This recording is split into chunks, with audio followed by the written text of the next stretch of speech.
Ustedes recordarán que tuve la bendición de participar del Congreso Eucarístico Nacional de los Estados Unidos y participé del anterior, del previo Congreso Eucarístico Internacional en Budapest, en Hungría, donde tuve la bendición de transmitir el evento. No pude ir, ya digamos, la naturaleza de mi trabajo ha cambiado y en consecuencia no pude asistir al gran Congreso Eucarístico en Ecuador, al que me hubiera encantado poder asistir.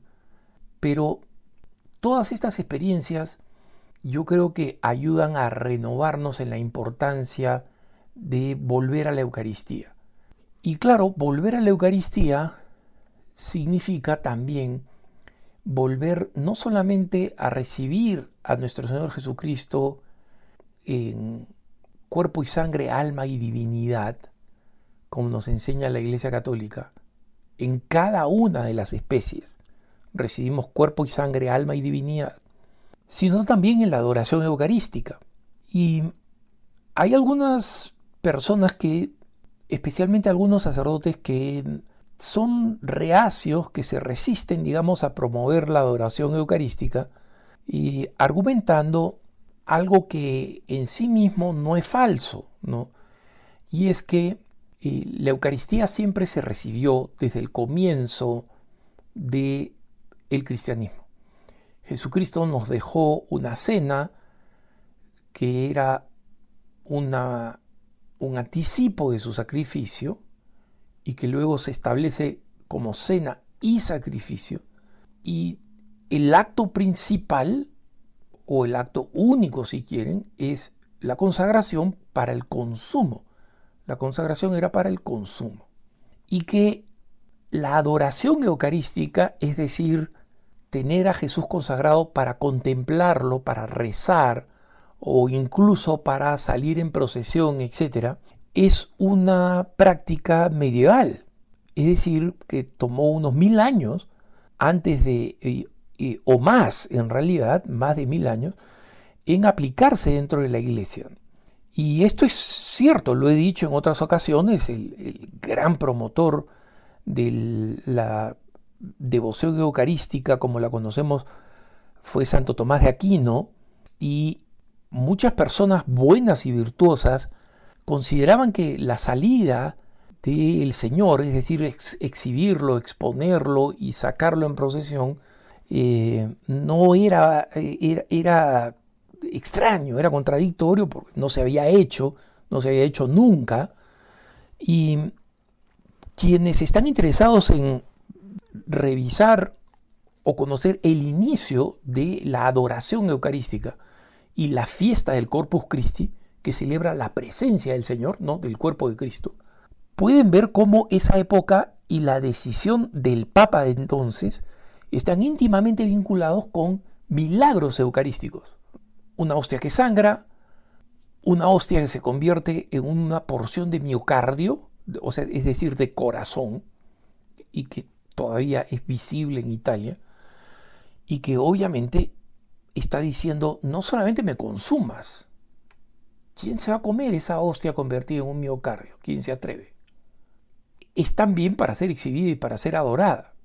Entonces, hablando con un excelente liturgista, me decía, mira, así como en la teología hay una evolución del dogma, es decir, vamos entendiendo mejor, no vamos inventando, no vamos aumentando, pero vamos entendiendo mejor los misterios de las enseñanzas de Jesucristo, y así es como se desarrolla la auténtica teología, no con ideas nuevas y absurdas herejes, sino de esta forma. Ahí es justamente donde nosotros vemos la importancia de la adoración eucarística, porque también eso es un desarrollo de la liturgia.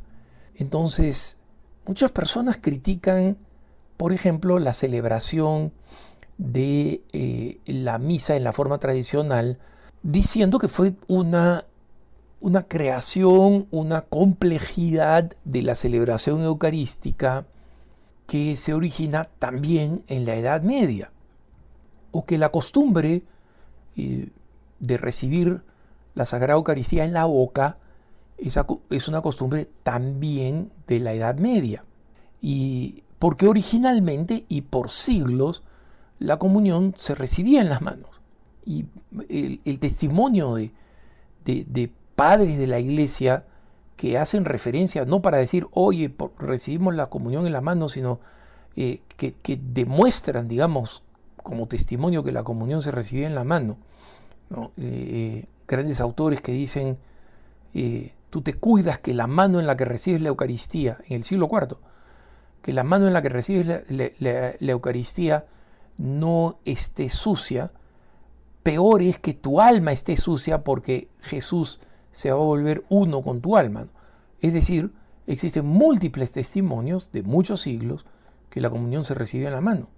Entonces dicen, esta es una innovación en realidad. Los que dicen representar la tradición, en realidad es una innovación de la Edad Media. La Iglesia es lo que es precisamente por su desarrollo histórico. Y el liturgista me decía, mira, el Concilio Vaticano II habló de la importancia de volver a recuperar el celo y el fervor de la iglesia primitiva, porque ese celo es increíble. Ese celo transformó el mundo. Eran comunidades pequeñísimas y sin embargo cambiaron el planeta.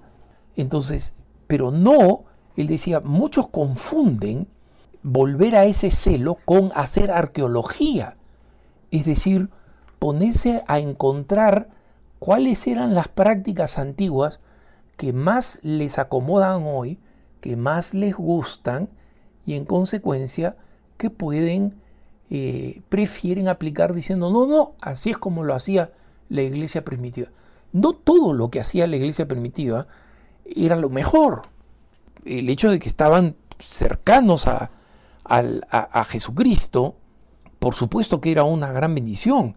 El hecho de la cercanía histórica al querigma, ¿no? A la primera revelación, por supuesto que era una bendición, pero muchas disputas surgían porque faltaba claridad. Miren ustedes, ya en los Hechos de los Apóstoles hay disputas que tienen que ser resueltas, y a lo largo de la historia así es como se va perfeccionando y se va enriqueciendo la iglesia, ¿no? El credo de los apóstoles después recibe el credo niceno-constantinopolitano, que incluye algunas frases, algunas clarificaciones más, y eso no significa que sea menos credo de la iglesia que el credo de los apóstoles, ¿no? Entonces, recientemente el obispo Frank Cayano de los Estados Unidos estaba hablando con un grupo de fieles de una forma muy campechana, muy sencilla.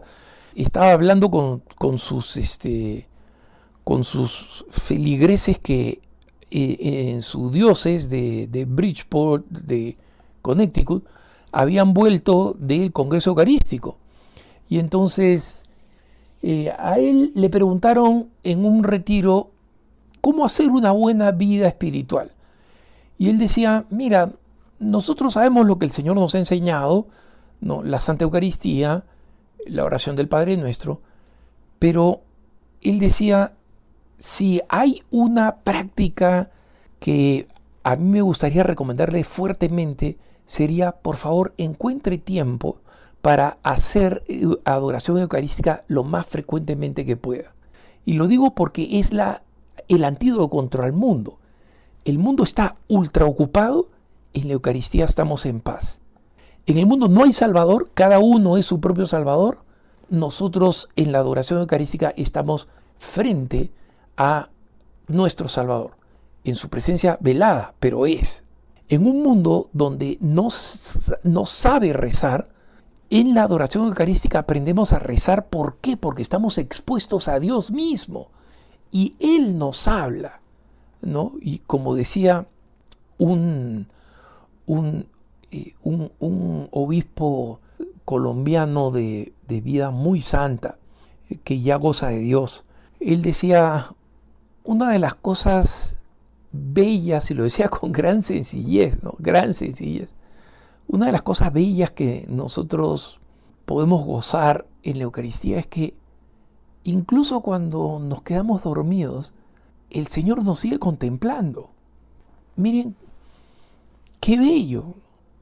Y para mí, que más de una vez me quedaba dormido porque especialmente cuando me tocaban los turnos de madrugada de adoración eucarística, me sentía muy mal, ¿no? Me sentía culpable y no es que me ponía a dormir, no recuerdo haber hecho a propósito, me voy a poner a dormir. Me quedaba dormido porque estaba cansado, ¿no? Y no es que desde entonces dije, ya voy a dormir, simplemente dedicarme a dormir. Pero me dio una profunda paz de que si incluso en la oración estoy tan cansado que me quedo dormido, el Señor me sigue enseñando con su presencia. Porque como decía este obispo, es como exponerse a un sol agradable en un día de primavera. Tú incluso podrías no sentirlo, pero el sol te sigue abrazando, te sigue calentando. Y el sol de justicia, el sol que en el cántico evangélico decimos, el sol que nace de lo alto, ¿no? Jesucristo, en el cántico de Zacarías. Por la entrañable misericordia de nuestro Dios nos visitará el sol que nace de lo alto. Así define al Redentor, así define a Jesucristo. Por la entrañable misericordia de nuestro Dios. Y esa entrañable misericordia es la que nos ha ofrecido el don de la Eucaristía. Y por eso es que, como no solamente dice el obispo Cayano, ¿no?, que lo dijo, como digo, me sorprendió la manera completamente natural con que lo propuso en una conversación con fieles que él había ido a visitar en un momentito, que estaban de retiro, y él entró para saludarlos y se volvió en un encuentro natural de preguntas y respuestas. Esa es la verdad, hermanos. Esa es la verdad, y esa es la razón por la cual nuestra iglesia se va a renovar mucho más en la medida en que seamos más los que más frecuentemente vamos a visitar el Santísimo Sacramento. Que tengas un buen día.